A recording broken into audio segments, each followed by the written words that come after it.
Hello, everybody. It's Monday morning somewhere, and that means it's time for another episode of This Week in Space. I'm your host with the most, Joan Emerson Bell. I'm a tarot reader, astrologer, mental health counselor, and every Monday I like to come and tell you about the astro weather for the week and the kind of terrestrial weather where I'm at. It just started to rain, so it's really beautiful and pleasant and also kind of dark and stormy. And we might get some rain noise if we're lucky for this exciting edition. Before I jump into the astrology of the week, I just want to let folks know about some stuff that I got going on in September. September 20th through 27th, just in time for the autumnal equinox. I'll be co-facilitating a retreat in Epidavros, Greece, which is beautiful. It's on the sea. There's a Asclepion there, temple to Asclepius, the god of healing. And me and Sarah Janes, who's a author and dream worker and mythologist, are going to be doing a 7-day retreat looking at sacred sites, particularly sacred springs and sacred waters around Greece and around Epidavros. And we're going to be doing dream work and looking at the water signs in the chart. And speaking of water, the rain just opened up, which is super exciting. But uh, yeah, it's a little distracting. Yeah, so we're going to be doing a lot of dream work, mythology, talking about astrology and Jupiter in Cancer, which is going to be kicking off next week. A lot of great stuff. Again, that's September 20th through 27th. I'll put links into the show notes. There's a link in my bio on Instagram, and it's going to be a blast if folks want to join us for a pretty amazing and dreamy and transformative adventure through mythology, dreams, and some sacred sites in Greece. With that, I think that's all the advertisements that I have, and we can just jump into the astrology. So, kicking us off, or this is before that, we're looking at this week in space for June 2nd, 2025 through June 8th of 2025. And we're kicking it off on Wednesday, June 4th, um, with Venus in Aries, sextile to Jupiter in Gemini.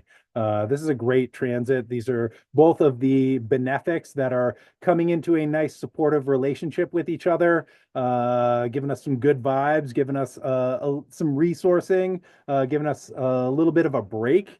Because I don't know, it's been pretty intense the last couple of weeks, or maybe like the last couple of months, or maybe all of 2025. And it's nice to get help where we can. So this sextile is occurring at 28 degrees and 55 arc minutes of Aries and Gemini.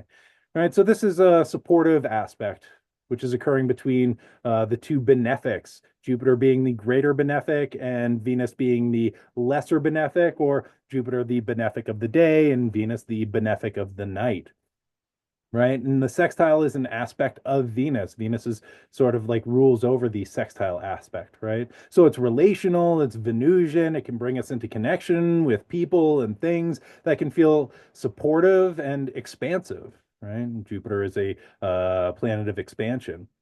Good morning, Jesse Brown. Good morning, Gina Maria. Nice to see you all. So this is a good time for doing things that feel good, right? And that help expand your sense of joy, right? Jupiter again is expansive and Venus deals with pleasure and beauty, right? So anything that we can do that expands good feelings or expands our capacity to take in beautiful things or to feel beautiful, it's a good time for that. This may be a really good time for creativity, right?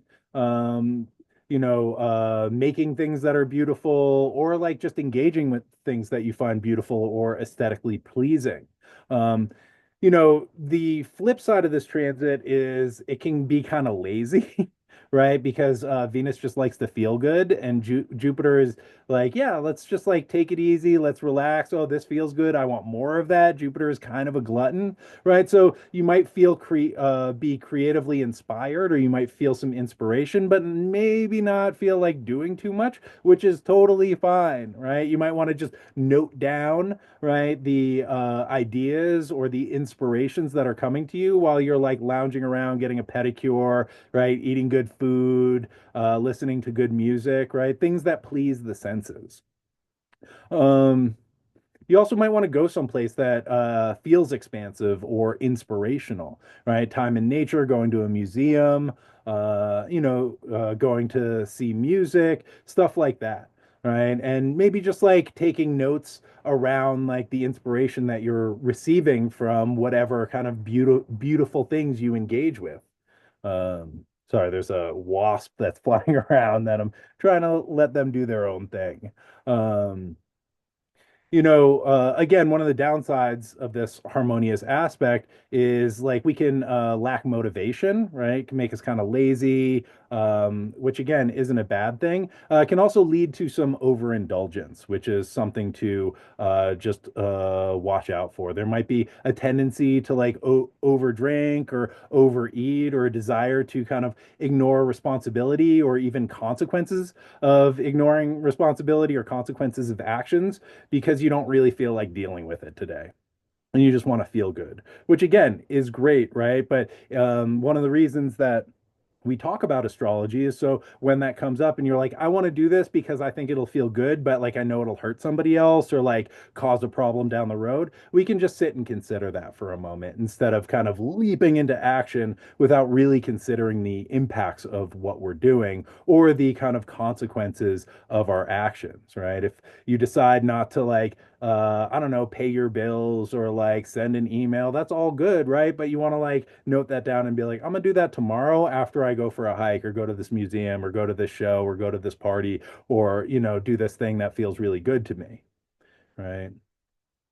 Um, It's a good time to have a little bit of discipline around the things that feel good, right? So that we're not just like overindulging or overeating. And, this is kind of coming off, it's a few days after the Venus Chiron conjunction, which occurred yesterday on Sunday, June the 1st, right? Which may have like activated some core wounding or relational wounds or self-esteem issues. Oh, sorry, my internet's not great. So I apologize for the folks on Instagram or maybe the folks on YouTube. The internet's not great in my super secret wizard lair today, but we're gonna do the best with what we got. Um, yeah. So anyway, continuing on, right? We're coming off of this Venus Chiron conjunction, which might bring up some feelings, right?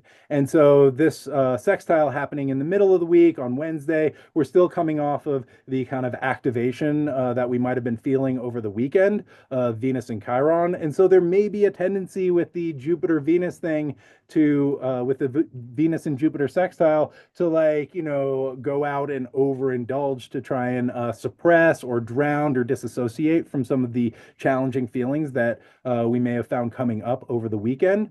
And everything in moderation, even moderation, right? And so what I think ideally what we want is this space of resource from Venus and Jupiter to allow ourselves to feel good, to allow ourselves to feel beautiful, without getting active, like riding that activation and dysregulation of some difficult feelings and making us want to check all the way out, right? We want to find like a nice resourced place where we can kind of nourish ourselves and begin to integrate maybe some of these feelings or touch into some of these feelings. And we'll be talking about this later in the program as well, because we're rounding out the week with Mercury sextile to Chiron, which is going to bring up some of those things again. Um, this might be a good time to think about things that bring you joy and feel supportive, right? That can help support us as we're moving through challenging feelings or relational wounding or self-esteem issues, right? This is also a great time to connect in with your resources, right? Whatever that looks like to you. And, with this transit, I think the beautiful resources, right? The things that inspire you, that inspire beauty, that like help you to feel good, that help you to feel beautiful, right? Especially in like social groups or relationships, either intimate or platonic, doesn't matter. Venus is relational, right? Venus likes hanging out with people. Venus likes being in connection with others. And this could also be nature or pets, right? Whatever you find relationship with, whatever nourishing relationships you have established in your life, this is a great time to like go hang out with them. It's also a good time for doing social things that like might help you to feel resourced because coming off that Venus Chiron conjunction, and Venus is feeling this too, right? So as we kind of live this out through our lives, we're also supporting Venus, the planet of love and beauty, right? Who has like just gone through Chiron's cave and maybe learned a thing or two, but it's like, ow, that kind of hurt, right? So you going out and hanging out with people that like help you to feel resourced, that help you to feel good, that help you to feel supported also supports Venus because in the old alchemical saying, as above, so below, but also so below as above, right? The things that we do here in the arena of spaceship Earth also resource the gods or planets or archetypes, right? So even if you're not feeling like it, you're like, yo, I'm gonna do this for you, Venus, right? And we can do that.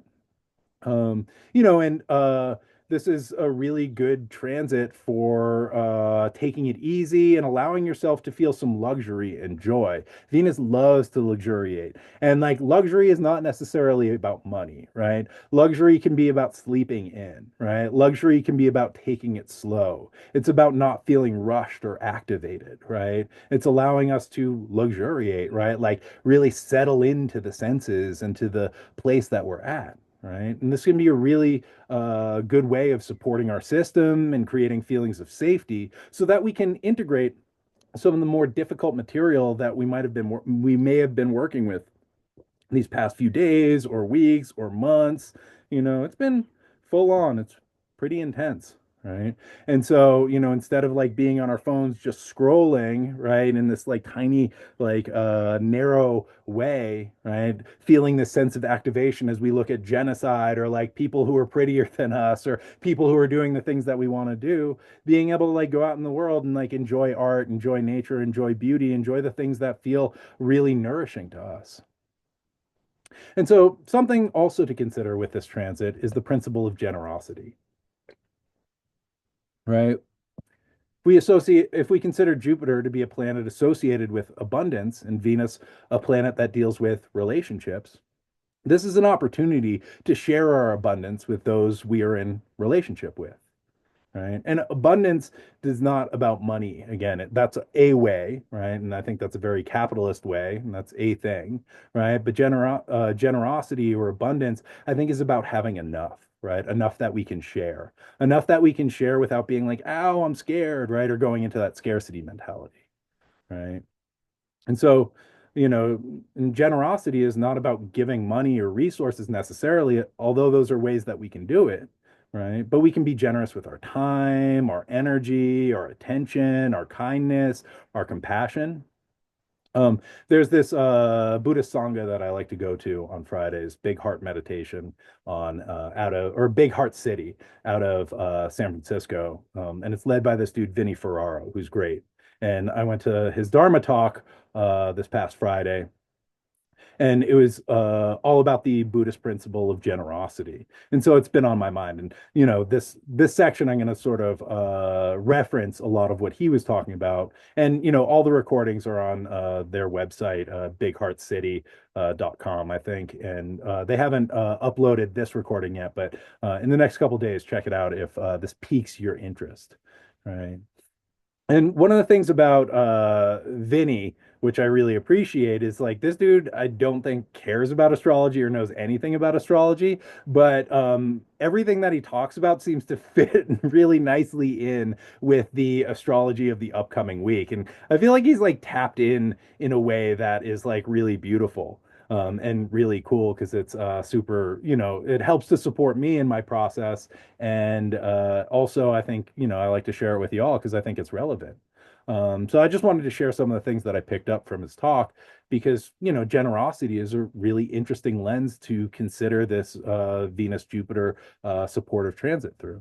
All right. And so the Buddha said that generosity is the fastest path to enlightenment and it opens the heart as well as the path to liberation. This is a quote from Vinny. Every act of giving and receiving is a doorway to freedom. And I love that. I love that so much. I'm gonna read it again. Every act of giving and receiving is a doorway to freedom, right? And that is, when we give of ourselves, but also when we receive and allow other people, right, to engage in that generosity and to show, what their talents are, what their skills are, and then allows them to be needed, right? And so it's a generous act to be able to receive that as well. And generosity is the antidote to scarcity. And true abundance, right, isn't about having a lot of money or stuff. Right? True abundance is about having enough time that you can volunteer somewhere, or enough money that you can throw a party for your friends, enough food that you can invite people over for dinner and feed others, or just like go and feed other people. These are all generous acts, right? Generosity kind of um, opens the heart, right? And it heals the heart. It's also an act of generosity to receive, to ask for help. And when we do this, we allow the others the joy of being of service and to feel the fulfillment of giving or assisting. And we allow others to shine for the things that they are good at. And on that receiving tip, right, might be the hardest part of generosity, and I've found this to be true, is the practice of being able to be generous with ourselves. In some ways, it's a lot easier to be generous with others, right? Because we get that positive feedback, right? Gives us a sense of self-worth, like we have something of value to offer, which is super important. But it can be really hard to turn that type of generosity and attention onto ourselves. And I'm really good at ignoring my needs, right? I'm guessing some people out there are as well, because I think that's a really human trait, a survival trait, even, right? I'm really good at putting myself last. And with this transit, we can think about generosity as something that we can offer ourselves, right? And that can gladden our hearts and help us to come into connection with ourselves and to feel a sense of fulfillment. It's important to really think about the ways that we can offer that generosity to ourselves. And so, something to consider as we move through the first days of the week, right? What are some ways that you can be really generous to yourself? Sometimes it might be slowing down. Sometimes it might be setting a boundary. Sometimes it's just taking the time to do the things that make you feel good instead of feeling rushed or hurried, which is a sense of scarcity. Sometimes it's about saying yes to what is available. And sometimes it's about saying no, like, I don't have the space for that. I don't have the capacity for that. I'd rather sit here and read a book than go to a party, right? Or go do something that'll make somebody else happy. And um, it's important to remember that it's really difficult to share from an empty cup. You know what I'm saying? And sometimes we need to be really generous with ourselves and allow ourselves to like fill our cup so that we have something to share and pour out for other people. So during the supportive sextile between the benefics, something to consider, right? The ways that you can practice generosity with yourself and with the people or beings that you are in relationship with or that you come in contact with. You don't even need to be in relationship with people to wish them well, right? You can just do that to people on the street, and that's an act of generosity. To slow down, right? And to like open that space to be able to show kindness, care, and compassion to the people that we engage with. There's a old saying, goes something like, everyone you meet is fighting an incredible battle, so be kind to them. Right? And I love that. And this practice of generosity can help us feel a sense of enoughness instead of feeling that sense of lack. And Venus and Jupiter love to feel enough, right? And so as we practice this in our lives, it also resources these planets or energies or archetypes or gods, however you want to think about that, right? And if you don't have enough money to give, then maybe you have time or wisdom or compassion or care or patience. There's myriad opportunities in this life to offer generosity, but make sure that you're allowing yourself to offer that generosity to you, right? And to receive that generosity as well.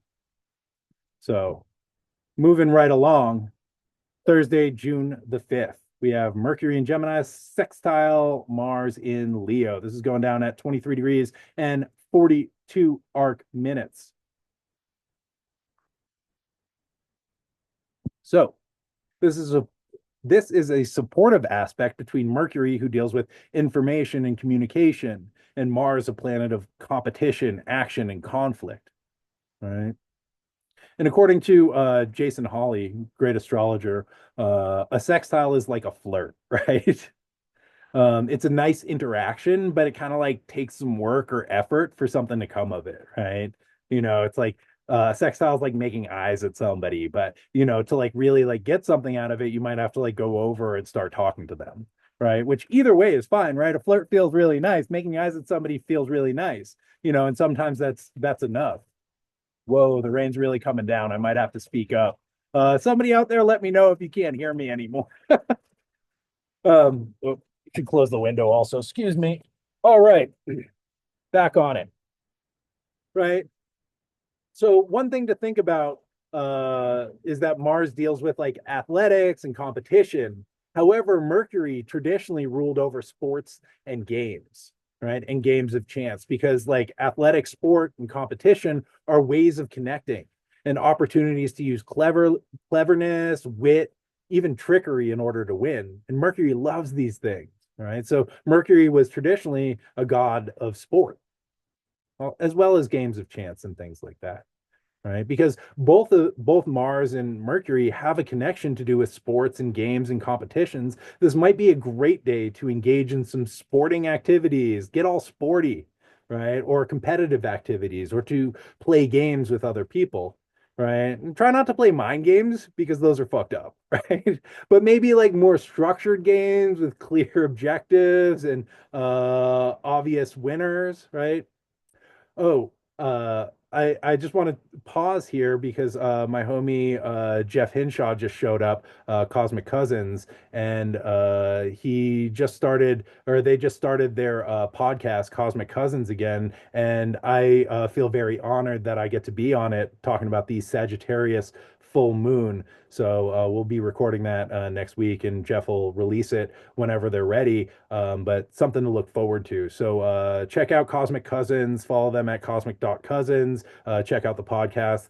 One of my favorite astrologers, and I'm super excited to talk with them. And nice to see you, Jeff. I miss you.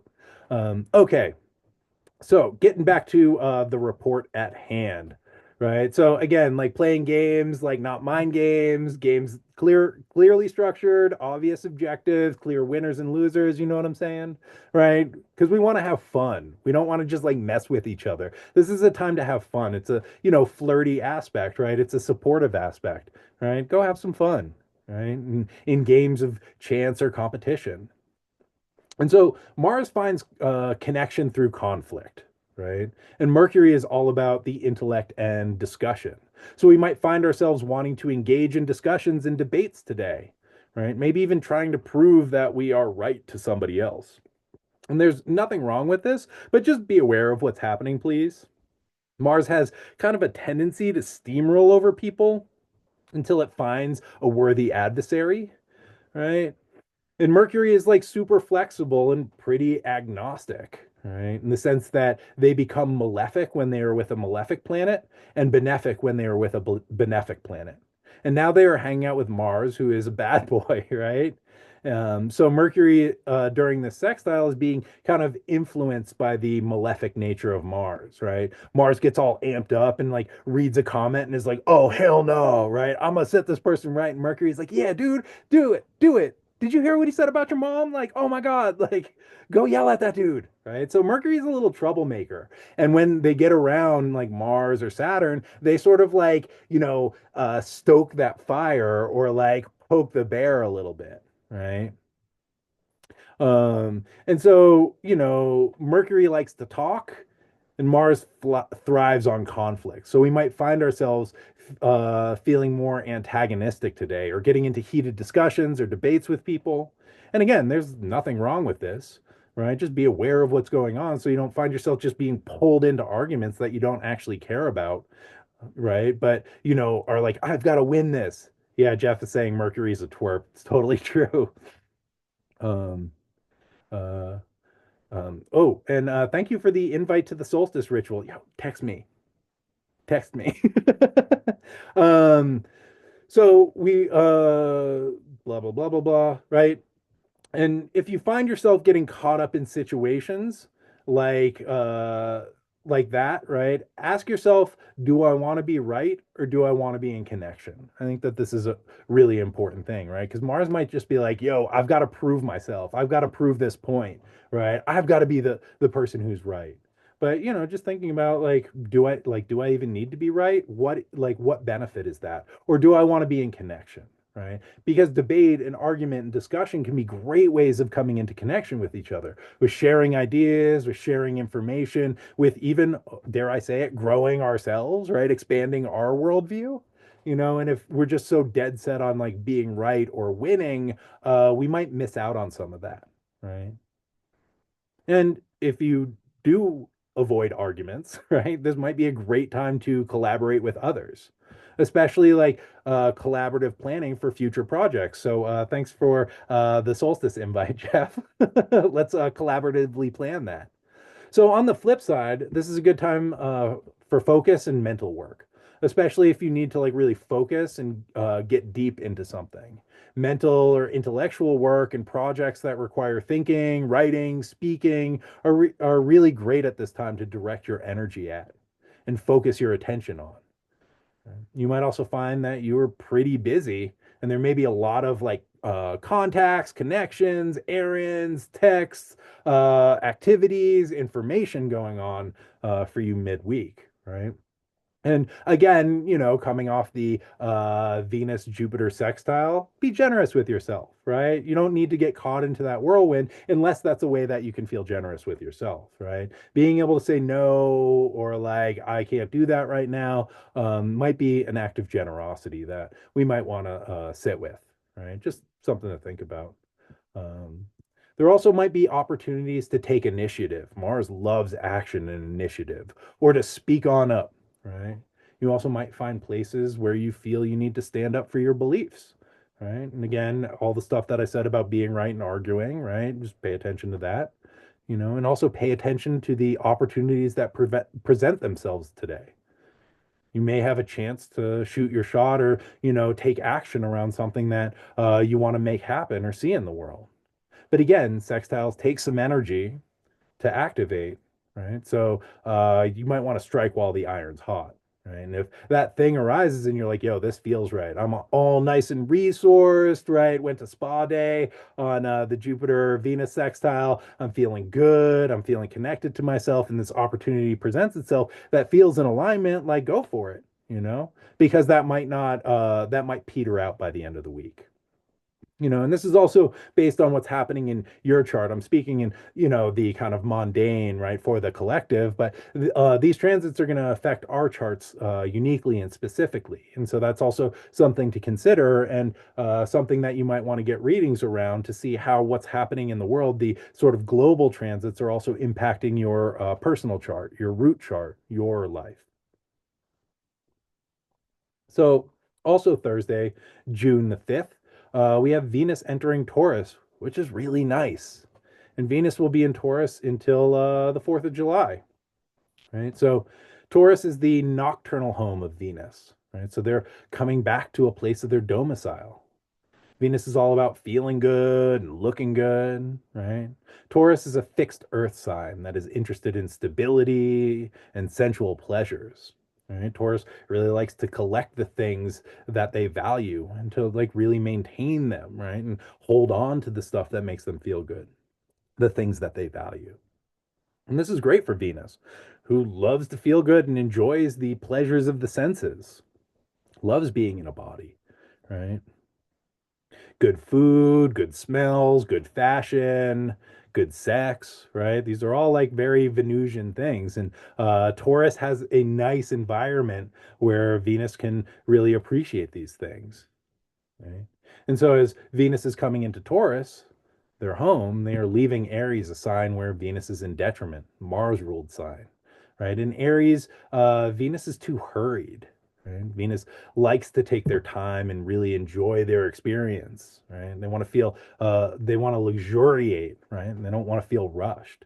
Aries is hot and dry, right? And so Venus's glowing skin gets all like dried out in this cardinal fire sign, and their hair looks all terrible, right? And they have to put in more work. Like this isn't like a problem, right? It's not a problem to have Venus in Aries, but you got to put in more work, right, to feel the way that you want to feel. Right. And you have to like really like take time because Aries is rushed, Aries is hurried. Right. So we have to like really choose to take time and to say no and to be like, yo, I'm not leaving the house until I look spot on. Right. And Aries, that's not the Aries vibe. Right.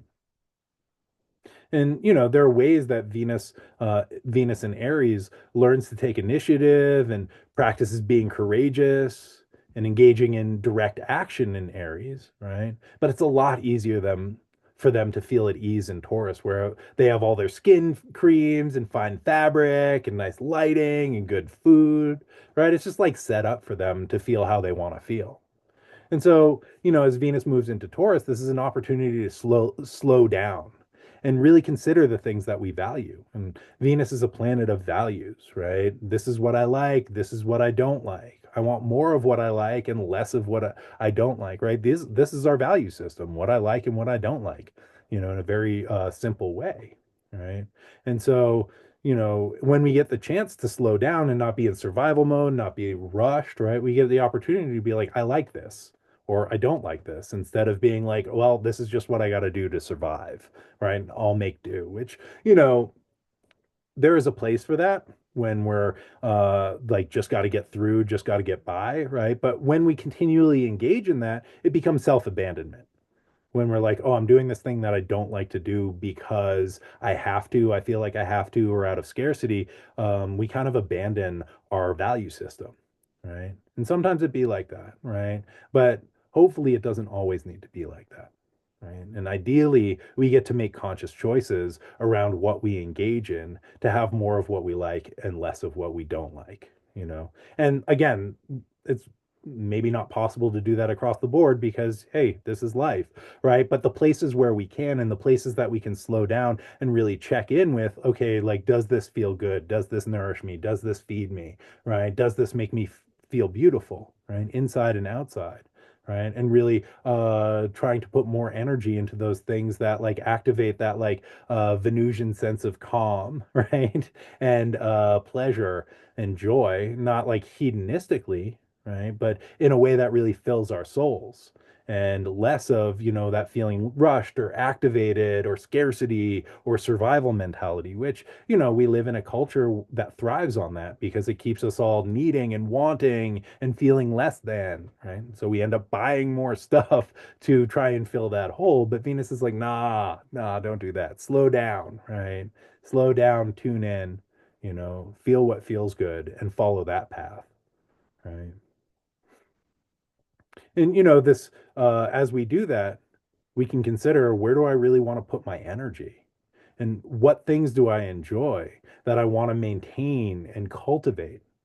Right. And if we think about Aries, where Venus just was for quite a while, it's the first sign, right? The first sign of spring that kicks off at the spring equinox, right? You can think about all these like little plant shoots fighting their way through the soil, right? The beginning of spring. Taurus, the fixed earth sign that follows, right, is the opportunity to keep working on and maintaining these new shoots of growth so that they will grow strong and be able to bear fruit in the future. However, some of these things that are sprouting may not feel like they're worth putting all of that energy into to like cultivate, right? They might not be growing right. They might not actually be the things that we want to harvest. Right. So there are opportunities or projects or relationships that have had potential, but no longer feel aligned or no longer feel like they are bringing you joy. And so in Taurus, we're asked to really consider what we value and what is really bringing us pleasure and joy, what we want to put our energy into. And thus, what is worth like taking the time to maintain and continue cultivating. And just something to consider, right? Is whether these things that we are holding on to are aligned with our values or we're holding on to them out of a sense of scarcity. Because again, like Venus doesn't know scarcity, right? Venus is like, nah, I got this, right? Like everything I touch blossoms and blooms, right? It's just us, right, who don't trust that.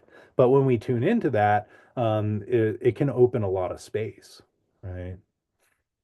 So with Venus coming home to Taurus, we can think about if the places that we're putting our attention or our time or our money are really in alignment with that core part of ourselves or that sort of sense of right and wrong or what we like and what we don't like.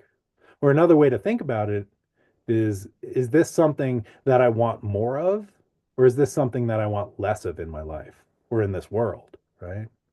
Sometimes it can be really hard to tell, right, if something is in line with our value system, right? Because, things are always shifting, always moving, right? We're always being pulled off out of center, right? So being able to come back in and check in, right? And Taurus is all about the body and the felt sense.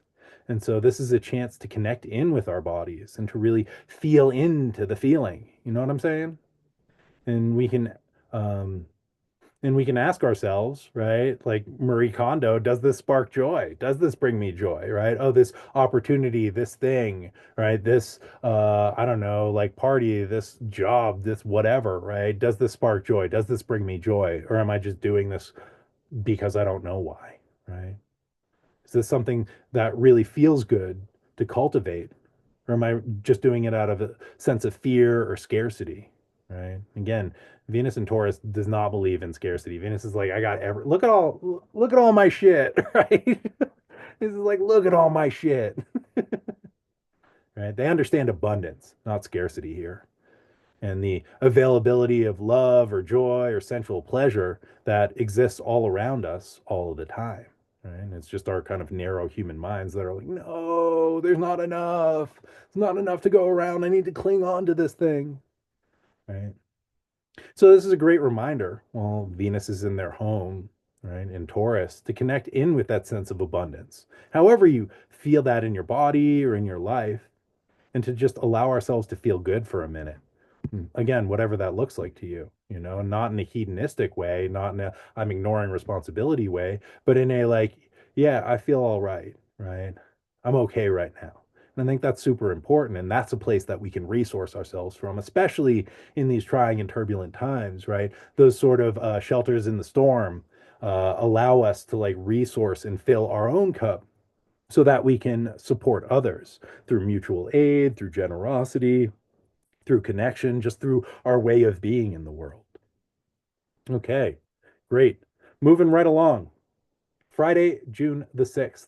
Mercury in Gemini will sextile Chiron in Aries at 23 degrees and 42 arc minutes.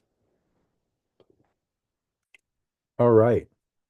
So we ended last week with a Venus Chiron conjunction, which occurred perfected yesterday on Sunday, June the 1st.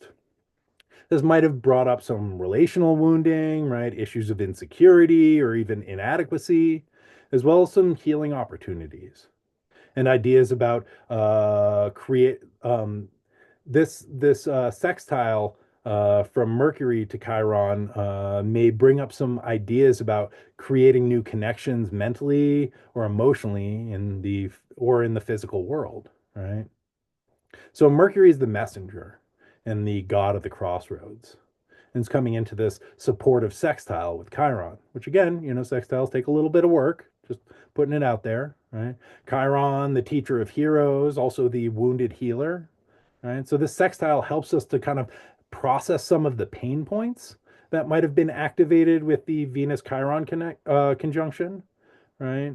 As well as the remedies that may have been revealed during that conjunction leading up to Sunday over the weekend, right? So this is a good time to pay attention to what has been coming up over the past few days and over the weekend.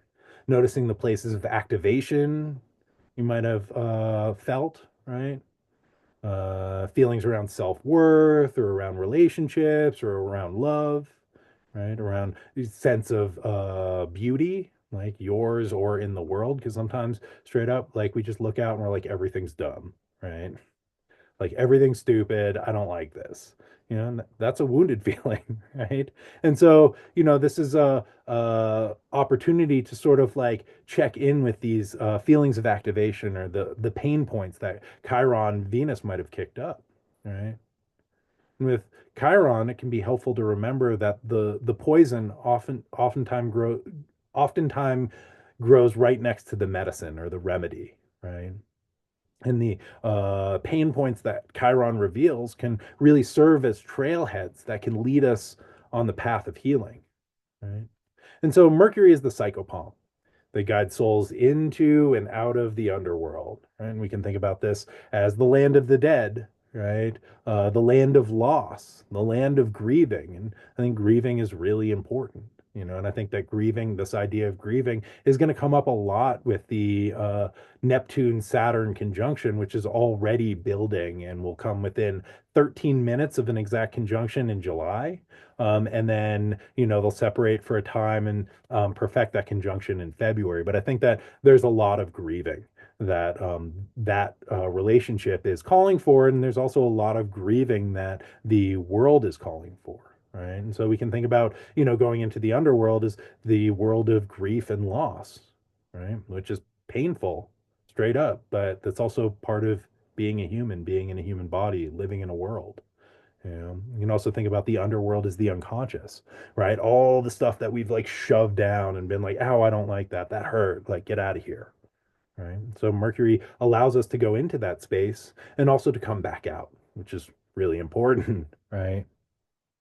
And so, like in Mercury's role as a guide, right? They can help us to follow these sort of trails, the openings that Venus Chiron conjunction reveal. They can guide us on the path of healing and help us to create new mental and emotional connections that help us to build new neural networks around healing and relating, and most importantly, around self worth and self love. Again, back to that generosity, you know, taking it all back around. And so I was just listening to this talk by the Buddhist teacher Pema Chodron, and she was talking about how challenging feelings and difficult emotions can really help open the path to liberation. Talking all about liberation today. Generosity, sitting in discomfort, all roads point to liberation, right? And she advocated for practices of sitting with these feelings and kind of radical acceptance instead of trying to run from them or push them away or disconnect ourselves with entertainment or substances or disassociation, right? New experiences. And so I think with this sextile, Mercury can help lead us through whatever wound or challenge is revealing itself. They can guide us through this process so that we don't need to continue to like loop on whatever issue is up for us, but we can follow Mercury's lead and move through it to a place that feels a little bit more spacious and free, right? And I'm not saying that we just need to like raw dog the pain and like sit in our shit, right? I don't think that's actually really helpful. Um, Unless you have like good structured practices to help you do that, I don't advocate for just being like, no, I'm gonna like sit with this shitty feeling, right? Because Chiron can have a way of wallowing in their pain, right? They can just slink back into their cave and sulk and suffer, right? And Mercury during this transit is like that friend who comes over and is like, "Hey, Chiron, you want to go for a bike ride?" Right? I know you're a centaur, but like you have a centaur-shaped bike, right? Right? You want to go for a hike, right? I heard this cool thing was happening tonight. You want to come hang out with me? Like you want to come check this out, right? Mercury is helping to pull us out of that like Chiron cave where there might be like holding around the wound or wallowing, right? Mercury's like, "Yo, Chiron, come out. The sun's shining. Stop listening to Bright Eyes in your room alone in the dark." Right? Come on. Let's go do something fun. Let's go out to brunch. Right? So if you're going through it, right, which you may be in some way, shape, or form, I urge you to kind of listen to Mercury and try something different or new, right? Mercury, curious, loves variety, loves new things. Allow them to help you begin to develop new patterns. And this is where the healing starts to happen. And we begin to rewire our neural pathways away from what we're used to. And we can expand our awareness to welcome in something that could be, right? So while this sextile gives us a chance to heal by sitting with these difficult emotions that might be kicked up by Chiron's contact with Venus, we don't need to wallow in that discomfort, right? It's important to titrate that experience, right? And when I say titrate, this is a therapy term. Therapy term, right? It means like, sitting in discomfort, right? And then going into a resource, right? And sort of allowing ourself to relax, our system to relax, and then leaning back into that discomfort when we feel resourced. We don't want to just like force our way into it and be like, oh, like nothing but cat power and bright eyes all week, right? We want to like, lean back into, listen to some Credence, right? Listen to something that feel good, right? Put on some disco, right? And dance a little bit and then like go back and sit in the shit, right? We can't heal when we're in a state of activation or fight or flight. Right? So it's important to find ways of coming into connection or doing things that feel good and supportive, which allows us to resource ourselves so we can sit with the discomfort and not get flooded or overwhelmed, right? Or like want to check out. And in doing this, it's important, right, to like not just, yeah, disassociate or be like, I need to have like big experiences to take this away or do a bunch of drugs or get really drunk, right? We don't want to like shove those experience, like those feelings into the underworld, right? This is an opportunity to sort of like unpack some of that and be with it so that it can move on, right? And it's not just like filling up the I hate this closet, right? And so we don't want to like just push more stuff there. We want to like be able to feel the feelings and then come back into a resource state so we can come in and like unpack a little bit more and then, go hang out with a friend or go out to dinner or go to, do something enjoyable, right?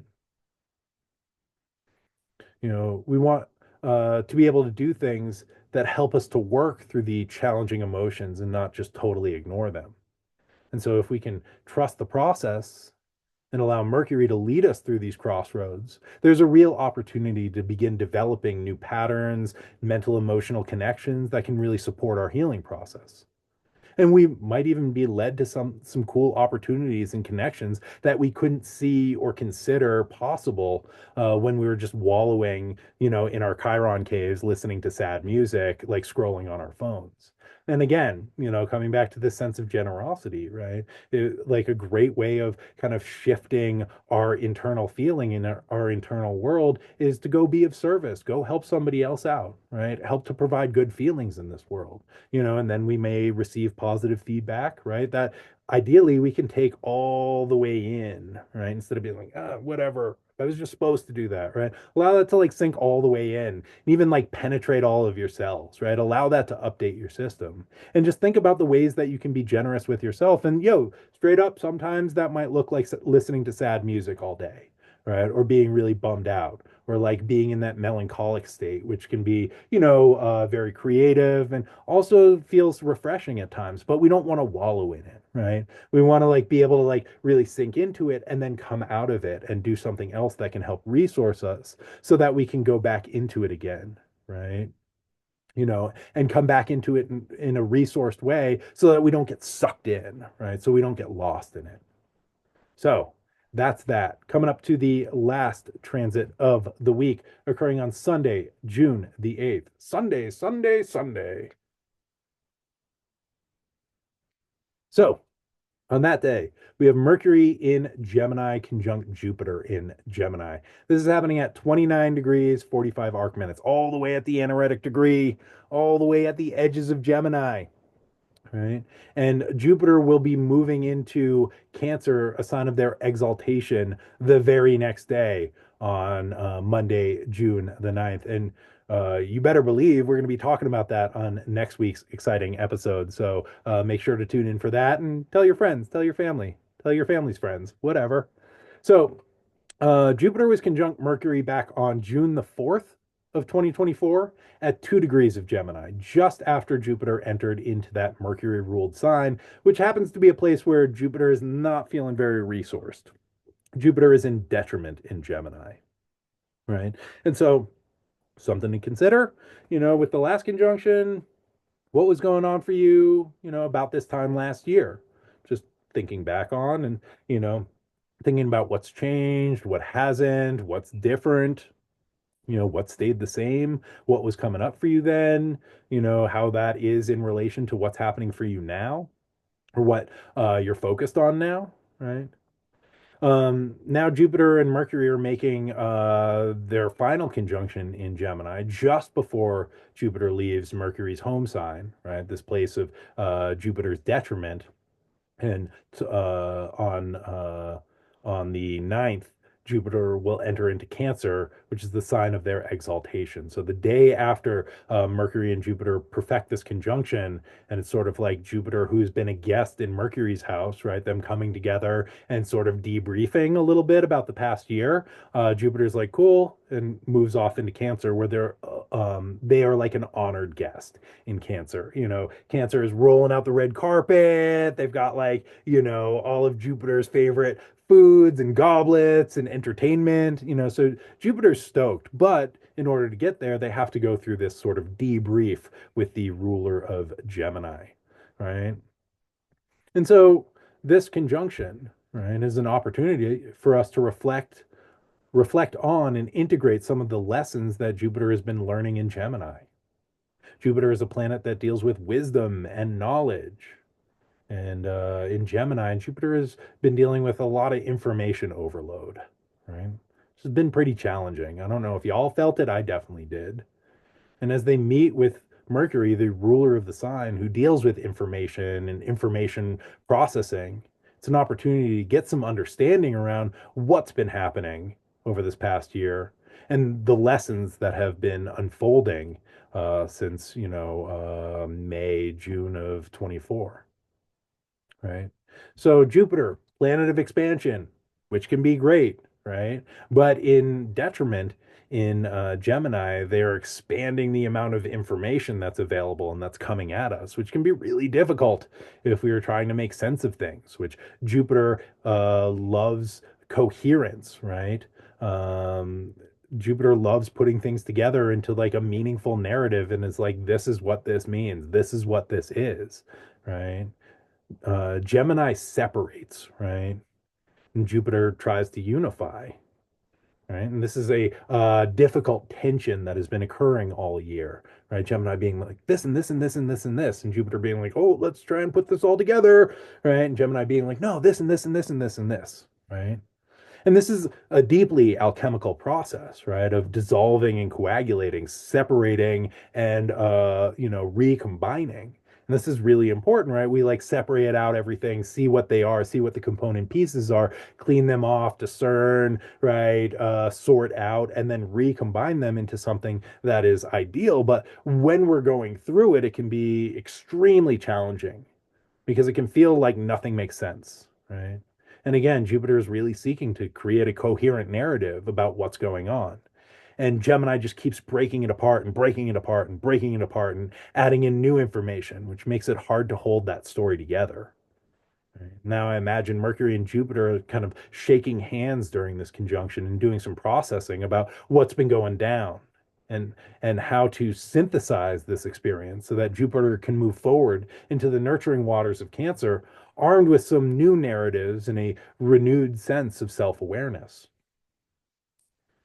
This conjunction is also has parallels to what was going on back in November and December of 2024. If y'all can remember back that far, I know I'm asking a lot of people's memories. You might want to like look at your photos or Instagram feeds or whatever, right? But in November, December of 2024, Mercury was in Jupiter's sign of Sagittarius, and we were experiencing the Mercury-Jupiter opposition, right? Is sort of the full moon moment, right? We had the conjunction June the 4th of last year as the new moon seeding moment, right? And then we see what is flourishing or blossoming or, ripening with that new moon moment of the opposition in November and December. And now, that is coming back around, and we have this opportunity to kind of plant a new seed around Jupiterian coherence and expansion and mercurial information, right? And separation. Right. And so you just might want to think back to June of last year or November and December of last year and see what was going on then, because that can help us to know how to proceed forward, right? What things might need to be discarded so that we can plant new seeds of the things that we want to grow for ourselves. Right. For me, back in November or December of last year, that time period felt like a lot of information overload. That was right around the time of Luigi Mangione allegedly shooting the CEO from United Health.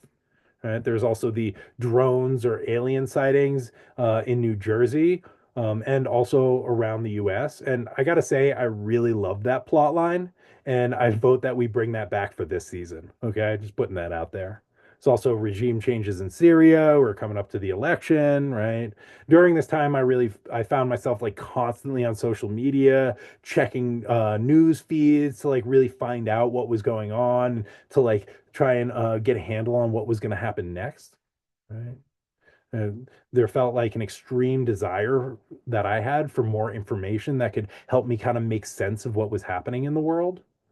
And then for the final pass of Mercury and Jupiter's opposition, I got really sick and stopped looking at my phone for a week, which felt like a really good and kind of interesting reset, because I find that I feel a lot better when I'm not glued to my phone. But that's just me, right? Now we're coming into this conjunction at the like last possible minutes of Gemini, right? And this is again taking that information, right, or that experience over the winter and really seeing, okay, like what are we doing with this? What new seeds can I plant, right, based on what I learned about myself or the world during that opposition? What was revealed to me, right? And so again, Jupiter's job is to create coherence. And they have a hard time doing that in Gemini. With this conjunction, there's an opportunity for some clarity and to make some sense of the information overload that Jupiter has been experiencing the entire time in Gemini. And, this has been characterized by splitting and fragmentation, right? Because every time Jupiter tries to like pull things together and make sense of them, right, Gemini just breaks them down again, which leaves Jupiter kind of scrambling to make sense of what's going on. There have been numerous examples of this with political parties splintering and infighting, or systems and situations breaking into multiple components as more information comes to light.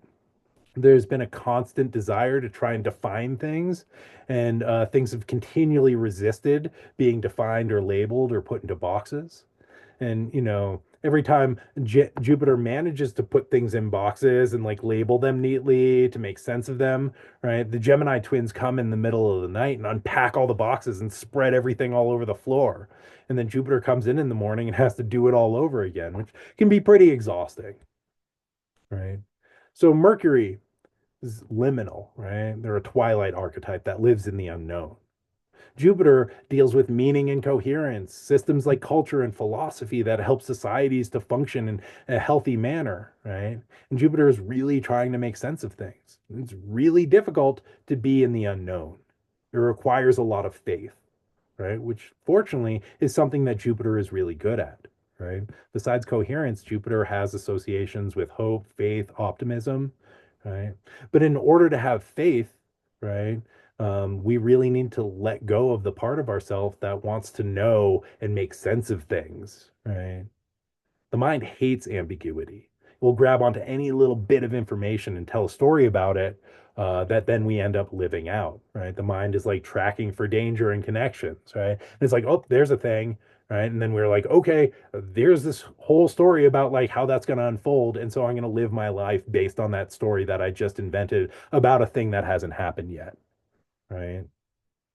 Mercury, right, as this twilight archetype, this liminal archetype, this god of the crossroads, is like, chill, bro, right? Just sit in the unknown for a little bit and allow things to unfold, right? Allow things to emerge instead of creating a narrative that then you feel compelled to live by. And so, with this final conjunction of Mercury and Jupiter and Gemini, we can tap into the optimism and faith that Jupiter provides, right? But it requires that we be all right being in the unknown, can maybe let go of our grip on that desire to know and to be in control just a little bit, right? We don't want to just like let it all go. Again, we want to practice, right? Letting go a little bit and then grabbing back on, letting go a little bit and grabbing back on, instead of just being like, fuck it, right? Like, take me now. So we can like think about the practice of having the faith to let Mercury do its job and to lead us where we need to be so we can arrive at the right place at the right time. And when, I think I'm really in alignment and have that faith going and have that trust going, I end up in the right place at the right time. When I try and force it, it doesn't work like that, right?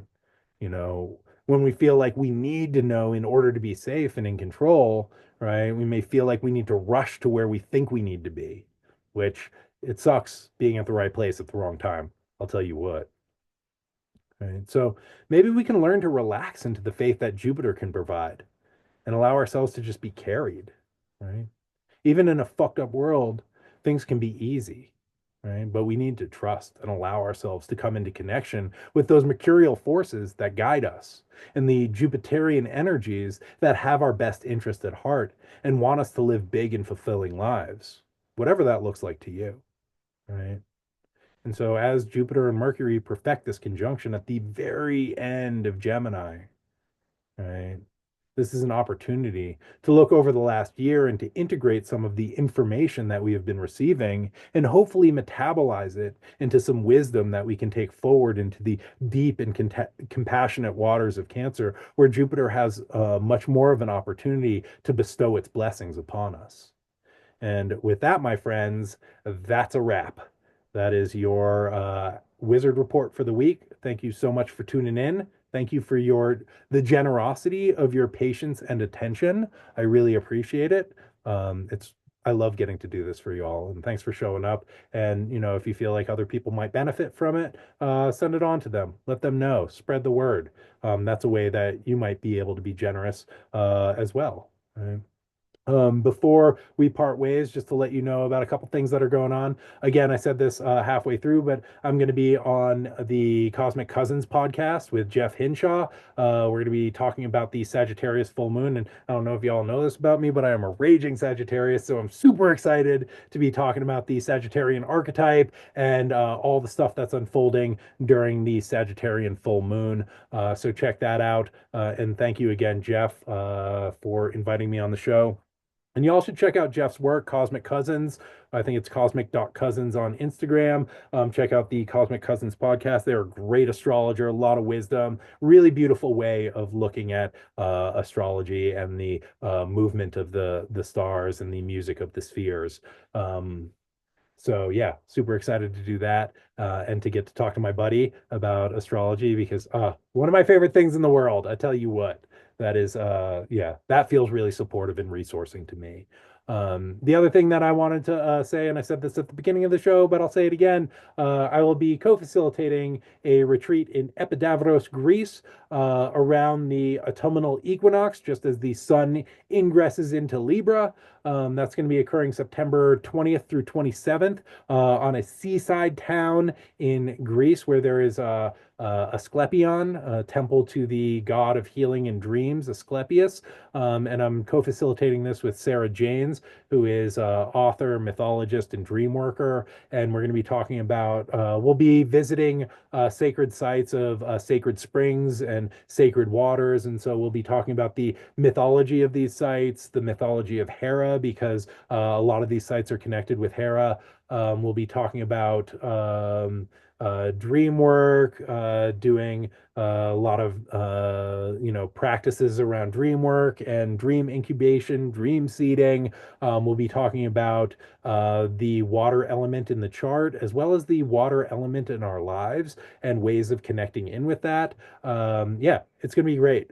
It's going to be a blast. I hope to see you there. There's a link in my bio on Instagram if you want to show up. Check that out. And I will put a link in the show notes on the YouTube. But yeah, this is going to be an amazing opportunity. It's going to be a lot of fun. We're going to do a lot of magic. We're going to do a lot of dream work. We're going to deep dive into some mythology. And I don't know, I think it's going to be a pretty awesome and transformational experience in a good way and gentle. In a gentle transformational way. But yeah, if you can make it, I hope to see you there. I hope you come. I'm super excited about it. So yeah, And that, my friends, is all the astro weather that is fit to print. Thank you so much for tuning in to another exciting episode of This Week in Space. Again, I'm your host with the most, Joan Emerson Bell, astrologer, tarot reader, licensed mental health counselor, do astrological coaching. If you're interested in getting a reading or learning more about my services, hit me up. You can DM me on Instagram or reach me through my website at campwizardcamp.com. And yeah, until next time, my friends, I wish you all a beautiful week in space. And until next time, be good to yourselves, be good to each other, and as always, may the force be with you. All right. Bye now.